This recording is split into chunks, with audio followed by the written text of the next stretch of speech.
China warns EU of retaliation over Made in Europe plan. The Chinese Communist regime on April 27 warned the European Union it will take countermeasures over its proposed Made in Europe industrial strategy, saying it constitutes institutional discrimination against foreign firms.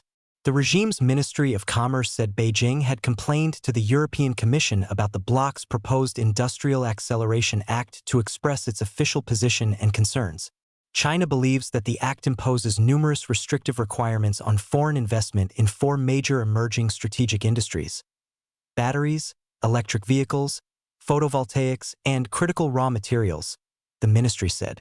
It added that provisions such as EU origin clauses in public procurement and support policies amount to serious investment barriers and institutional discrimination. The ministry said the measures may breach World Trade Organization rules and warned that if the EU disregards China's recommendations, China will have no choice but to take countermeasures and will firmly safeguard the lawful rights and interests of Chinese companies. In response, European Commission spokesperson Olaf Gill told Euronews on April 27 that the bloc's proposals are carefully calibrated to achieve certain economic wider goals for our citizens. We engage with our global partners to the extent possible. We are happy to engage and hear their views, he added. In March, the European Commission released its Made in Europe competitiveness strategy, dubbed the Industrial Acceleration Act, which it said was intended to raise the EU manufacturing share of GDP to 20% by 2035, from around 14% in 2024. The Commission's proposal does not mention China. Instead, it sets conditions when a single third country controls more than 40% of global manufacturing capacity.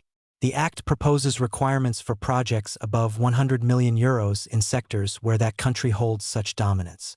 Such investments must create high-quality jobs, drive innovation and growth, and generate real value in the EU through technology and knowledge transfer, as well as compliance with local content requirements, the EU Commission said in a March 4 statement. They must also guarantee a 50% minimum level of European employment, ensuring businesses and citizens benefit alongside investors from access to the single market.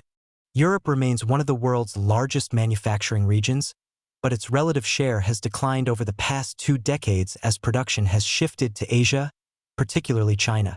From about 2001, when China joined the WTO, many EU firms shifted labor-intensive and mid-value manufacturing there to cut costs. According to Eurostat historical data, the share of manufacturing value added in the EU economy has declined over time. In 1995, manufacturing accounted for about 19.6% of EU gross domestic product. By 2015, it had fallen to about 15.9%, reflecting a long-term downward trend as services expanded faster than industry. By the mid-2020s, that share had continued to edge lower.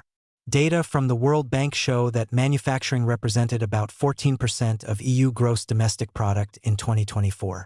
In 2024, China was the EU's third-largest export partner and its largest import partner, according to EU statistics.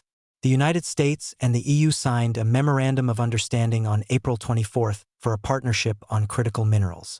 While the plan also does not specifically mention China, it comes as part of a broader push by the Trump administration to work with Western allies to loosen the Chinese regime's grip on critical materials. China controls roughly 90% of global capacity for the processing, smelting, and separation of all such materials, as well as for the manufacturing of magnetic materials. U.S. Secretary of State Marco Rubio said at the time that the agreement reflected growing concern among Western economies about supply chain concentration. Obviously, this shows a growing awareness and commitment throughout the world, particularly with our allies in the West and in Europe, the importance of supply chains and critical minerals to the success of our economies and to our national security, Rubio said. He warned that the overconcentration of supply in a small number of countries posed an unacceptable risk. We need diversity in our supply chains, diversity in the places we get critical minerals, he said, noting that the memorandum isn't just going to be a piece of paper, but would be implemented through real actions.